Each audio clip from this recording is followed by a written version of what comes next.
Well, as we ended our previous lesson, we received a sad, I think almost embarrassing narrative of this aged, this worn down King David, who was standing at the gates of Mahanaim, imploring his war-bound army to go gently with his son, rebellious son, Avishalom.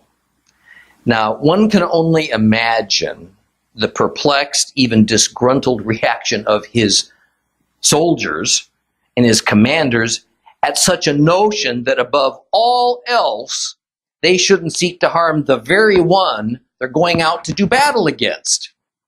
Kind of sounds like our modern day war planning, doesn't it, that we know about. The guy that caused all this death, this mayhem, they're supposed to go easy on. And all because David has some twisted sense of loyalty and father-to-son affection towards Absalom that has caused him to somehow overlook the fact that this son had become not only an enemy of David and of God's kingdom, but of God himself. Because Avishalom was trying to unseat God's anointed king.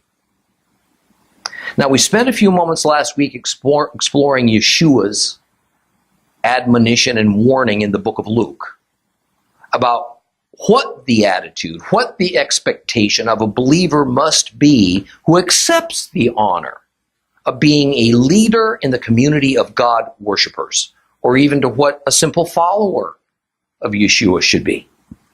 And ideally, the acceptance of a divine commission of leadership must put obedience and duty to the Lord above all earthly treasures, even one's own family.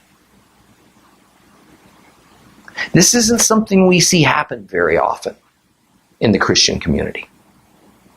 Most typically, the actual order of importance and value that we establish in our lives is family first, then God.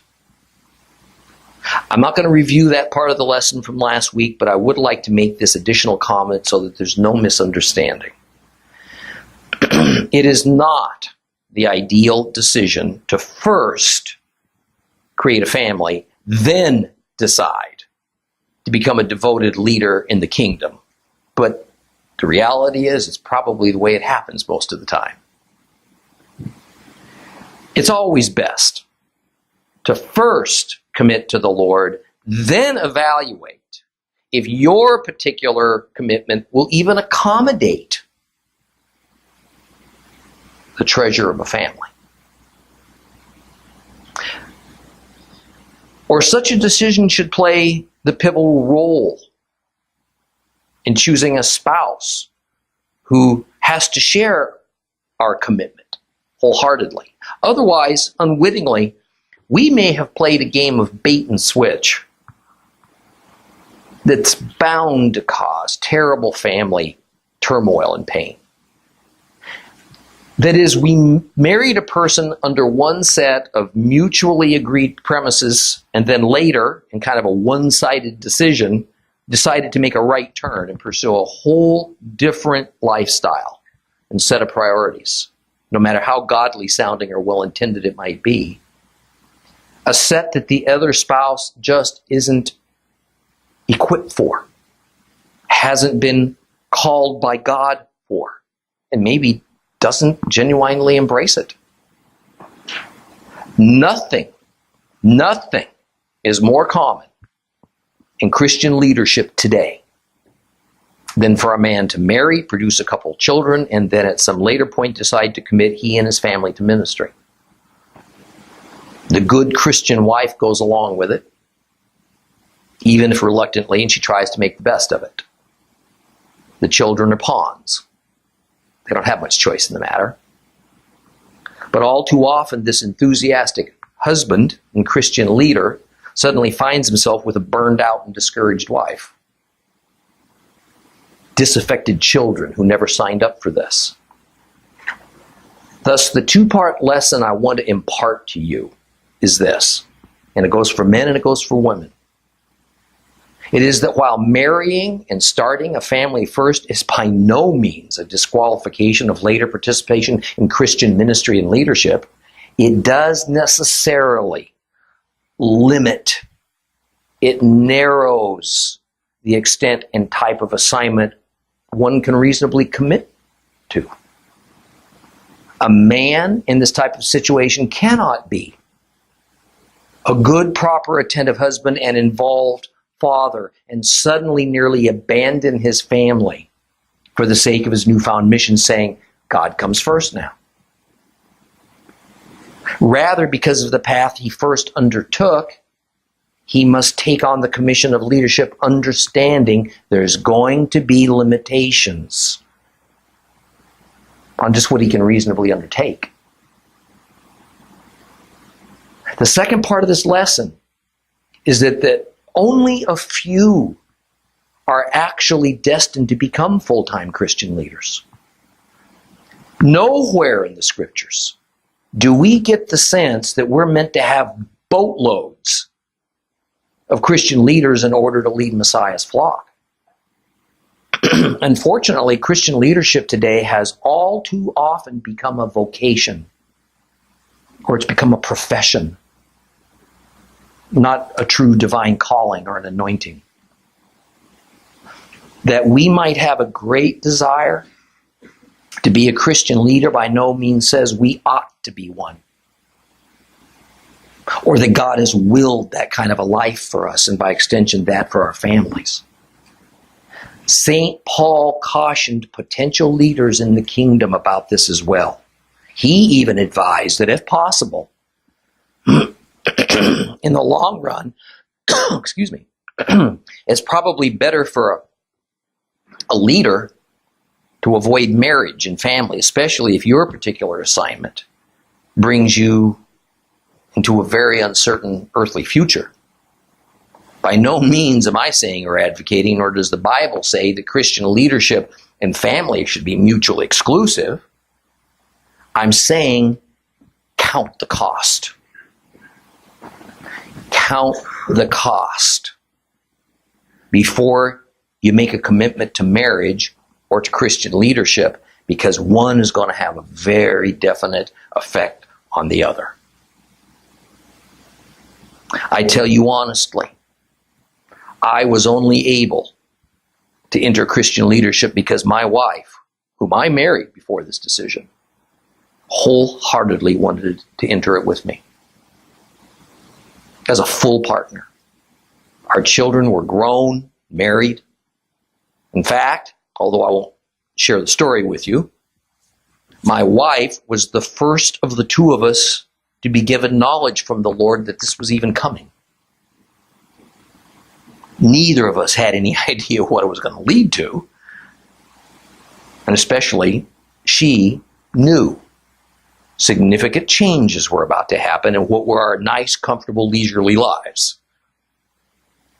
And while we've had our moments of wrestling and difference of opinion over what extent of time and attention we devote to our ministry leadership, that by definition takes away from each other. It restricts our freedom of choices.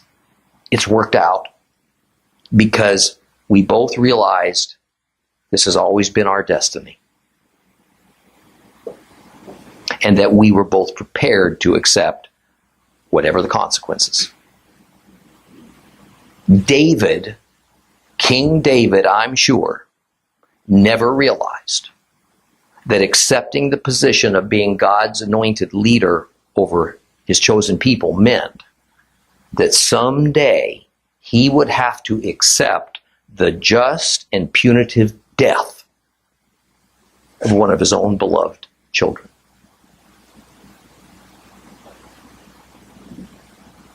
And then, after it happened, that he would be expected by God to move on and not grieve excessively. So while we can rightly see the wrong in his behavior and his response towards his son Absalom's coming demise, as we're about to read about, we also ought to have some genuine sympathy, some understanding for David. When he entered service to God, he could not, just as we cannot, imagine or see the future. And we ought to always remember this true story of King David whenever we begin to wonder if Christian leadership is for us. Let's reread 2 Samuel chapter 18. We're going to start at verse 6 and read to the end. Page 353 if you have a complete Jewish Bible.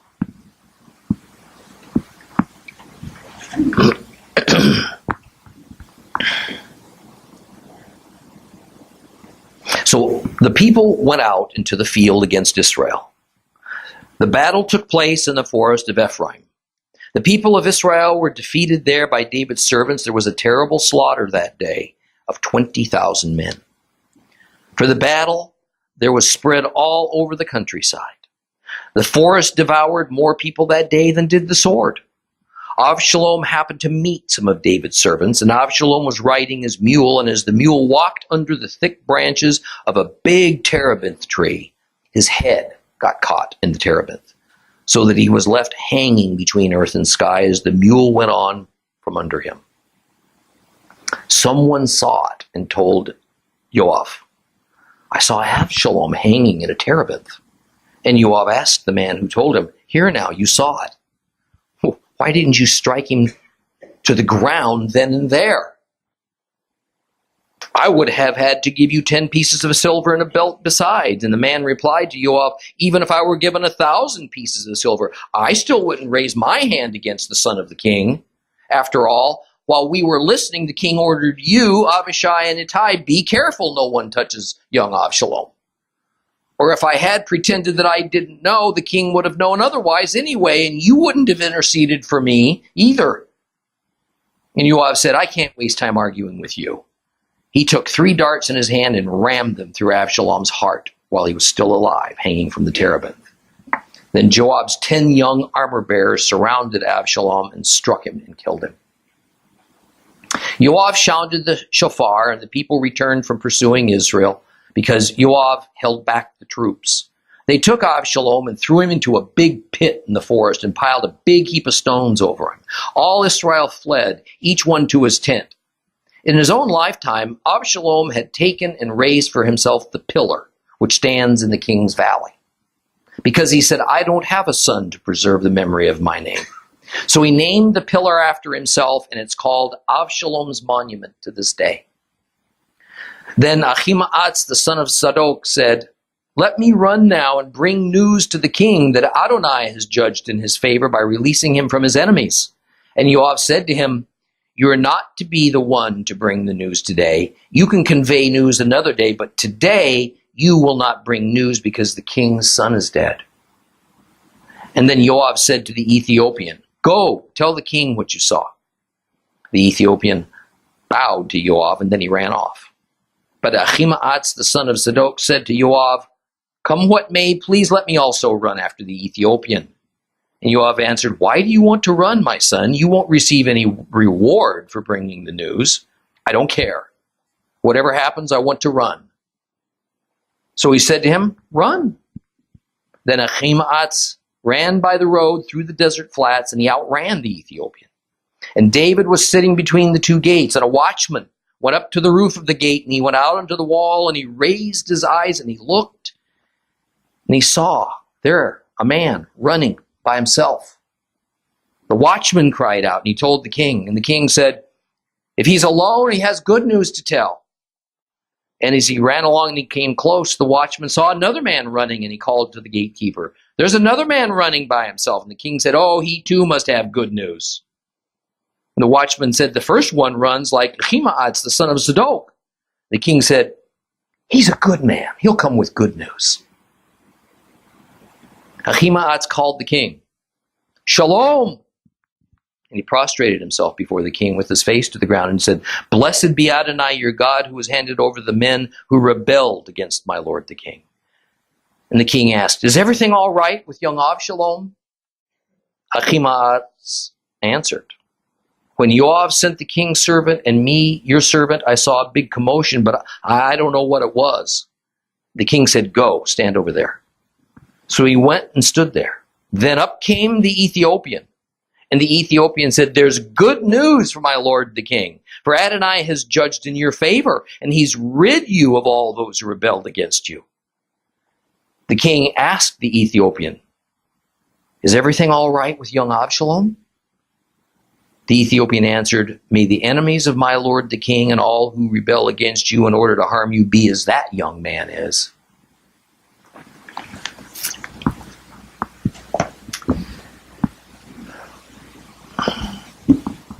Some subtle terminology in this passage tells us a lot about the Lord's mindset in this battle between David's and Absalom's forces. Verse 6 says, "So the people went out into the field against Israel." In Hebrew it says that the went out to fight against Israel. As a general rule in the Bible, the term refers to God's people, his set-apart people.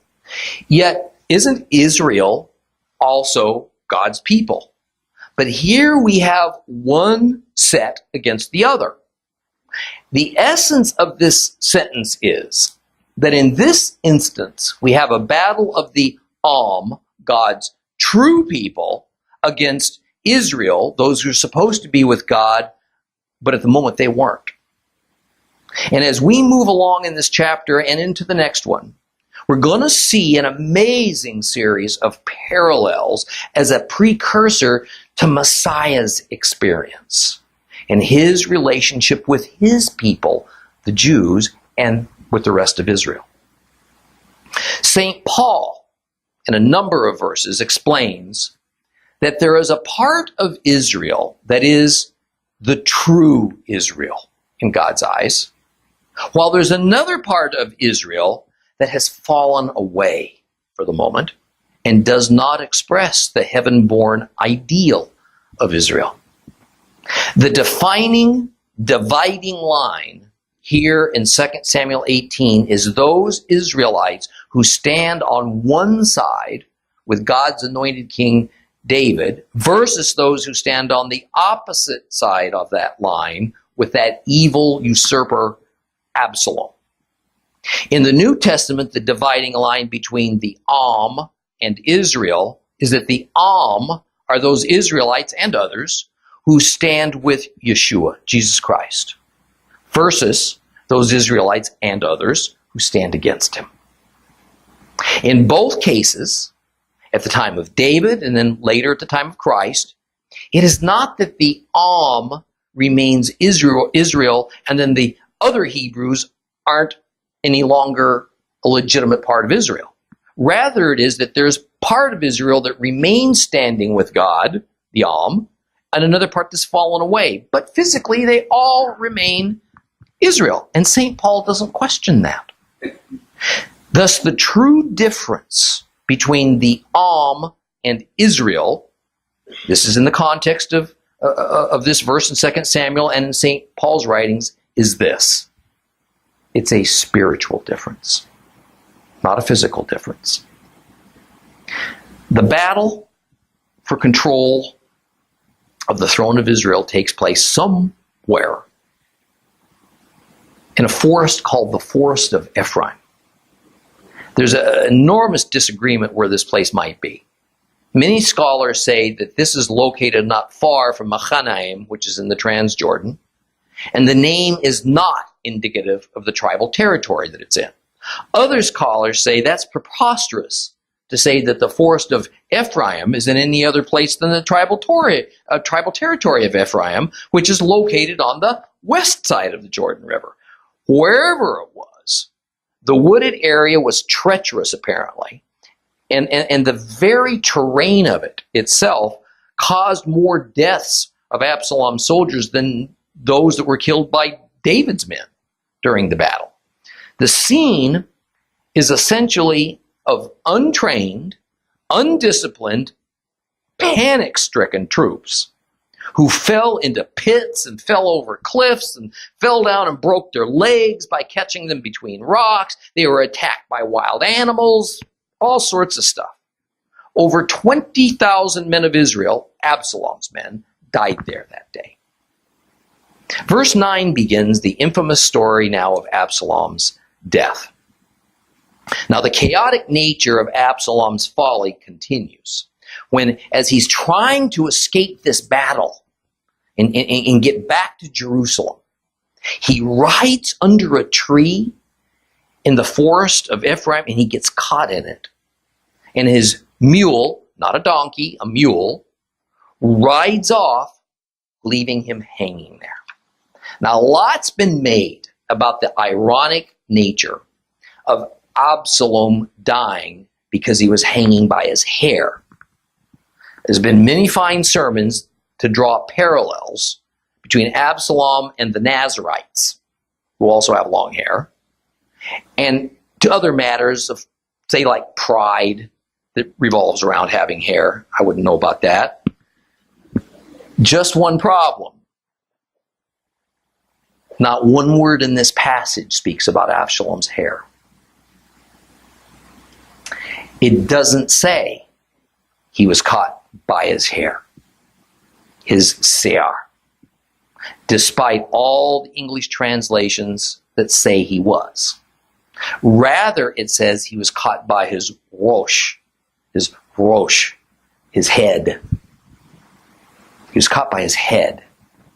And ancient Hebrew sages made commentary that it must have been his hair that's been spoken of, and they assumed this because of the pride he had in his hair that we've read about early on in the stories of Absalom. Well, he may well have had a forked branch grasp his head, perhaps even stuck under his neck. We're not informed about it one way or another.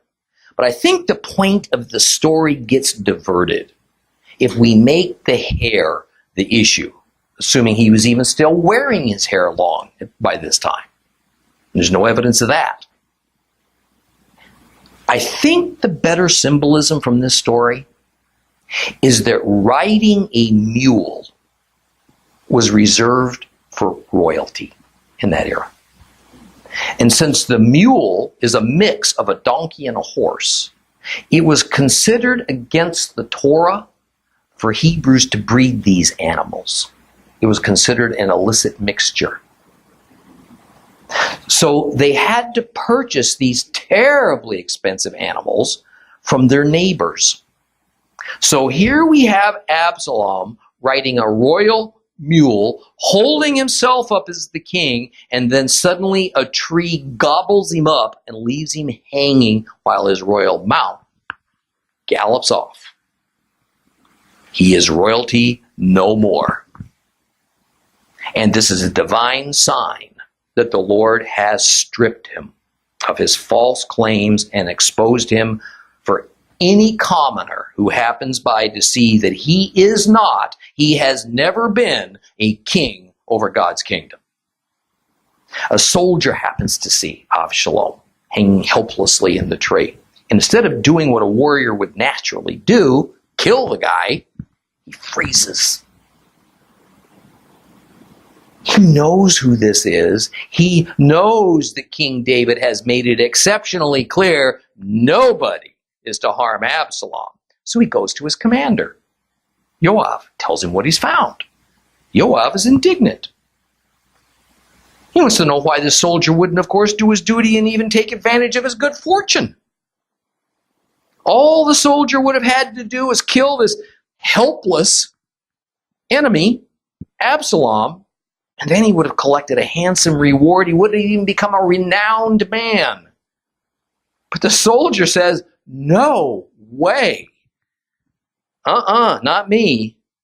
The soldier stands up to his commander and he blusters right back at him that if he killed Absalom, even for a treasure chest full of silver, he wouldn't have done it because the king had given orders against it.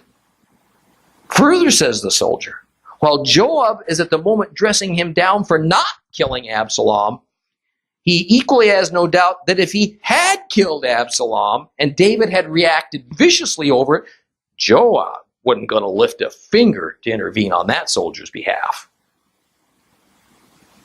Joab stormed off. He took 3 darts and he stuck them into Absalom's chest. The Hebrew word is shavatim. It means sticks. It doesn't mean darts or spears. The idea is that Joab wounded and incapacitated Avishalom, leaving him hanging there half alive for others to finish off. Joab sent his armor bearers now, his personal bodyguard. He sent them now to go and kill Absalom. The number of armor bearers is listed as 10.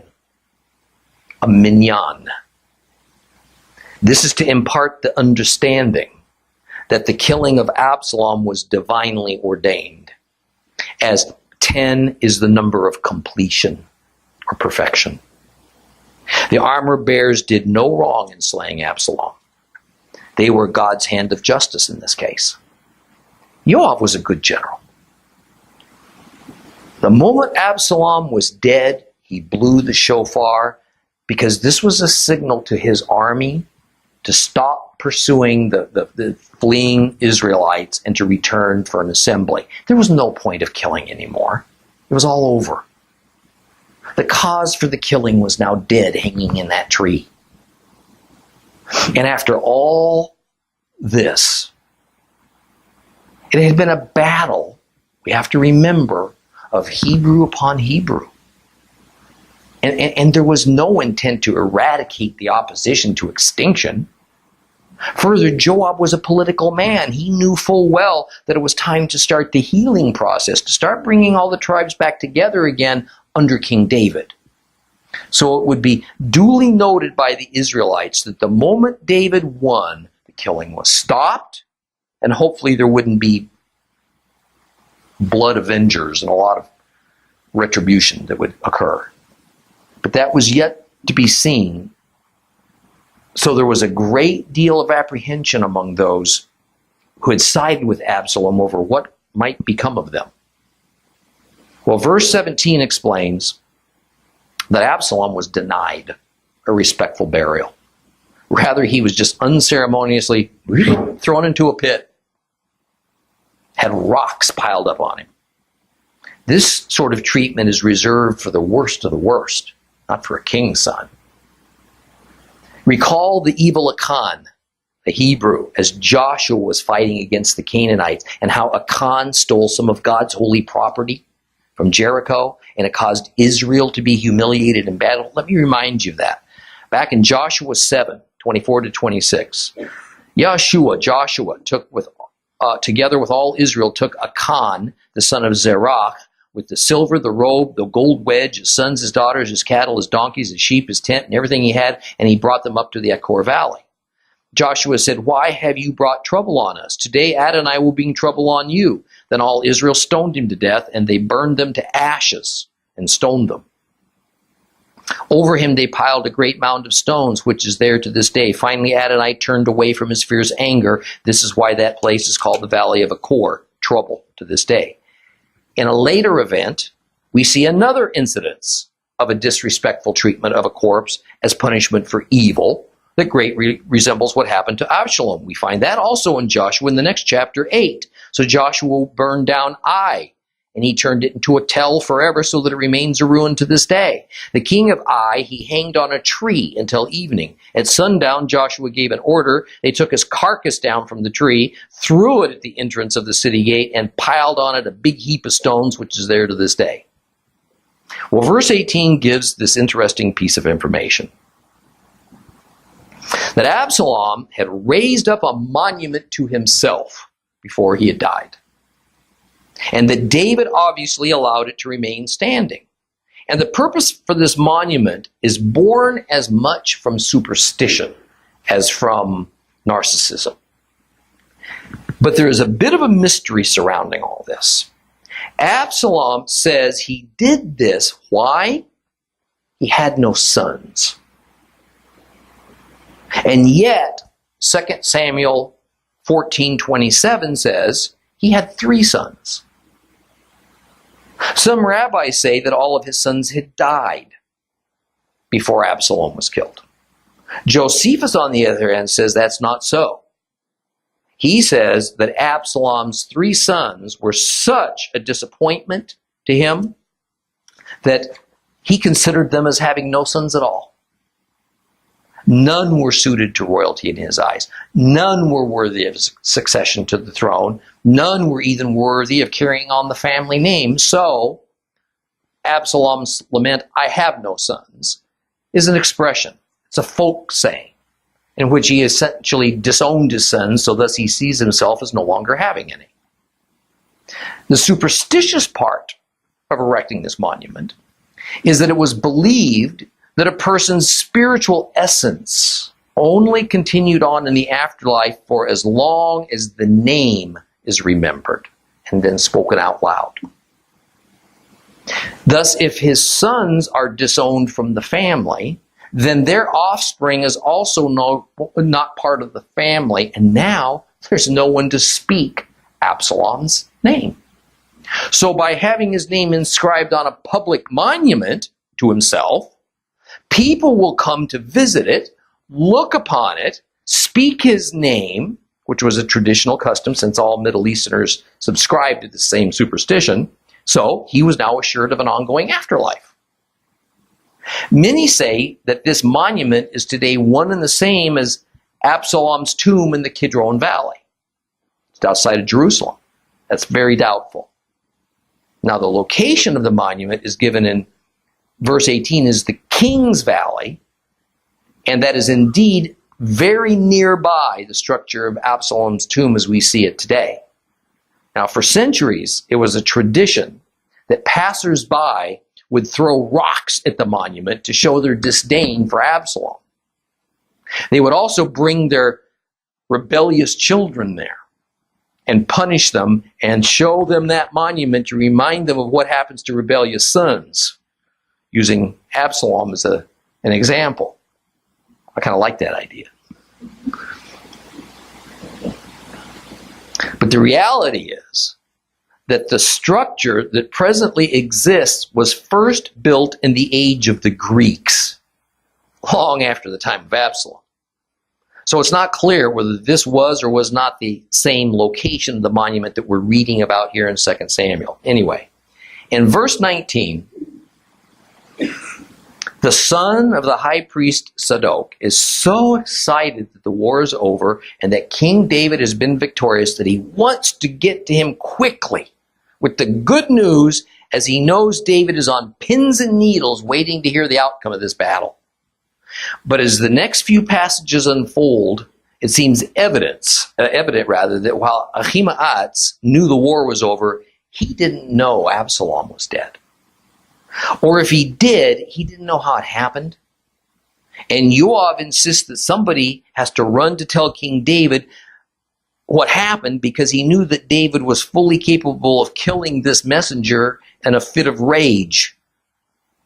And Absalom's status was a lot more important to David than even the outcome of the battle. Ahimaaz, however, was a dedicated young man. He had been the one assigned to personally bring whatever the intelligence had been gathered in Jerusalem about Absalom's plans to King David in Mahanaim. He felt close to the king. He knew that David trusted him. It was his job to inform David of important news, regardless of what it might mean for him personally. But JOAB wanted to use a man described in Hebrew as the Cushi, meaning a Cushite, translated better into English an Ethiopian. The Cushi were the race of black-skinned people who at this time lived in Africa, primarily in the north of Africa. Some have tried to make this into a biblical racial issue, but there's no evidence of that. It's just a statement of fact. This Cushite, this Ethiopian, was obviously someone JOAB trusted. But remember that Ahimaaz was not only close to David, he was also the high priest's son. So JOAB was far more concerned to guard the safety of this person who came from an important family than to be concerned for the well-being of just some common trooper. Well, in the end, Ahimaaz was so determined that JOAB allowed both he and this Cushite to go running to David with the news. Ahimaaz was apparently pretty well known as a swift runner. Even his style of running was recognizable. And as he nears the city of Mahanaim, the guard up on the watchtower sees him coming off in the distance, and he calls down to David. David, trying to muster up all the hope he can, he tells himself, oh, it's a single runner. This must be good news. Then the second runner spotted. And David insists that, well, but they're running separately, so must be another piece of good news. David, we are told, was sitting literally between the gates. Now, walled cities often had two sets of gates, an inner set and an outer set. It was a double set of protection. It's hard not to see the parallel of David sitting on a chair at the gate with Eli in Samuel's era doing the same thing, but when Eli gets that devastating news about his son's deaths, he falls over backwards, breaks his neck, and dies. Well, David isn't going to die, but he's about to get some pretty devastating news. Ahimaaz arrives. He's the first one. He beats the Ethiopian there, and he approaches the king. And after going through the usual respectful protocol of greeting, shalom, he bursts out that the enemy has been handed over to David. In other words, victory. But David just sloughs that off. He immediately asks about Absalom. Now, Ahimaaz kind of stammers around, says, well, he knows Absalom was captured, and there was some big commotion going on all around him, but he really doesn't know what it was all about. David impatiently dismisses Ahimaaz. Now he questions the Cushite, who's just arrived. And the Cushite soldier naively assumes that Absalom's death is going to be welcome news as confirmation of victory. Wrong. Let's continue our story in chapter 19. We're going to read the first 15 verses of it this evening. Page 354 if you have a complete Jewish Bible.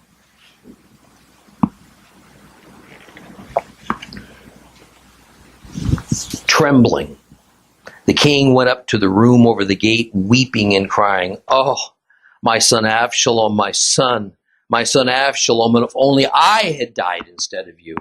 Oh, Absalom, my son, my son. JOAB was told, the king is weeping, mourning for Absalom. Thus the victory that day was turned into mourning for all the people, for the people heard it said that day that the king was grieving for his son, so that the people entered the city furtively that day, the way that people who are ashamed creep around when fleeing a battlefield. Meanwhile, the king covered his face and he cried out, oh, my son Avishalom, oh, Avishalom, my son, my son. JOAB went inside to the king and said, today you've made all your servants feel ashamed. They saved your life today, the lives of your sons, your daughters, your wives, your concubines, but you love those who hate you. Hate those who love you. Today you said that princes and servants mean nothing to you. For I can see today that it would have pleased you more if Absalom had lived today and we had all died. Now get up, go out and speak heart to heart with your servants, for I swear by Adonai that if you don't go out, no man will stay here with you tonight, and that it will be worse for you than all the misfortunes you've suffered from your youth until now. So the king got up and sat in the city gateway, and when all the people were told, now the king is sitting in the gate, they came before the king. Meanwhile, Israel had fled, each man to his tent. And throughout all the tribes of Israel, there was dissension among the people. They were saying, the king delivered us from the power of our enemies, and he saved us from the power of the Philistines, but now he has fled the land to escape Absalom. However, Absalom, who we anointed to rule us, is dead in battle. So now, why doesn't anyone suggest bringing the king back? King David sent this message to Zadok and Abiathar the Kohanim, the priests. Ask the leaders of Judah, why are you the last to bring the king back to his palace? The king has already heard that all Israel wants to return him to his palace. You are my kinsman. You are my flesh and bone. Why are you the last to bring back the king? Also tell Amasa, you are my flesh and bone. May God bring terrible curses on me and worse ones yet, if from now on you are not permanent commander of my army instead of JOAB.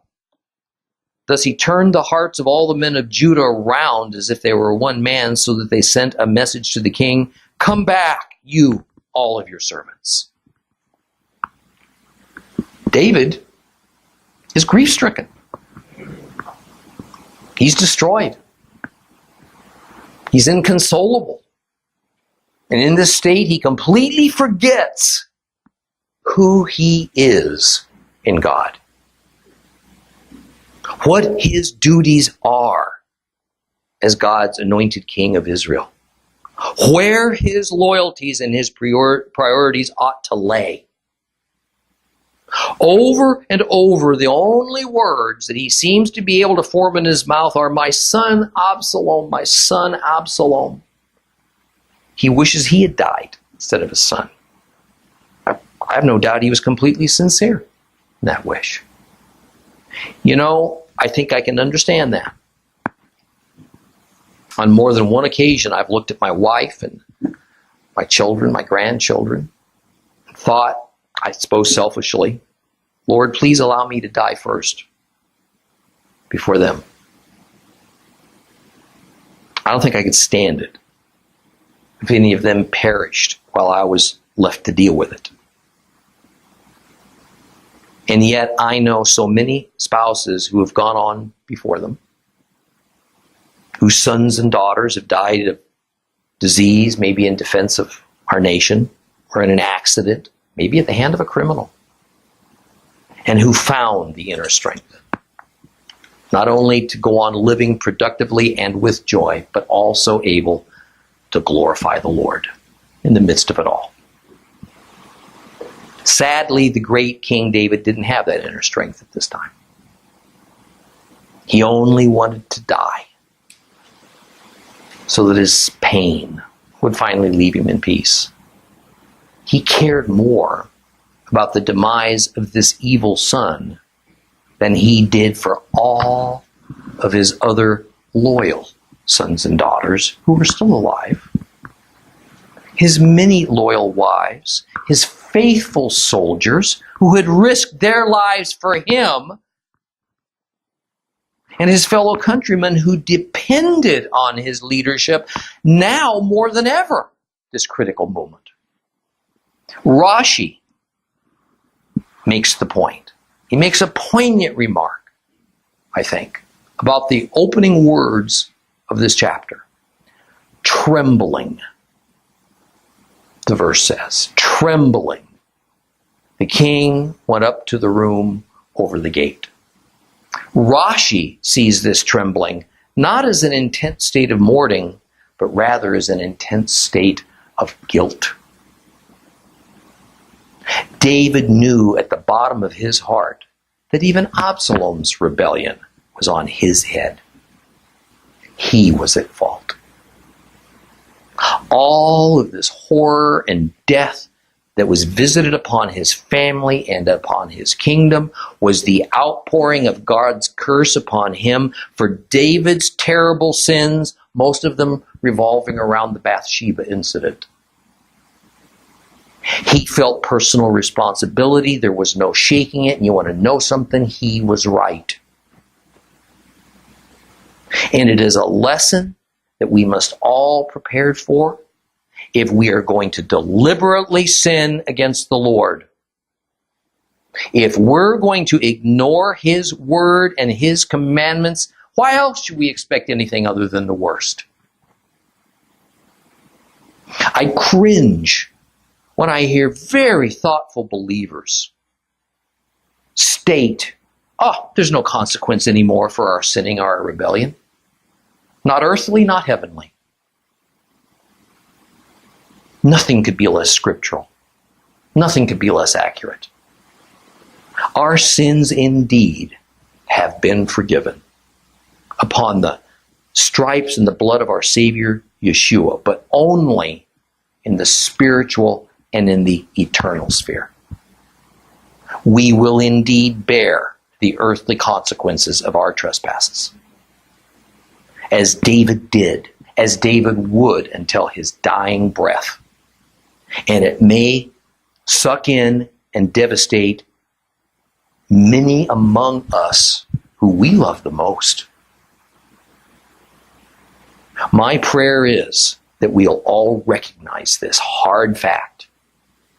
And so we seek God's strength that we avoid sinning in the first place. That begins with accepting his Messiah.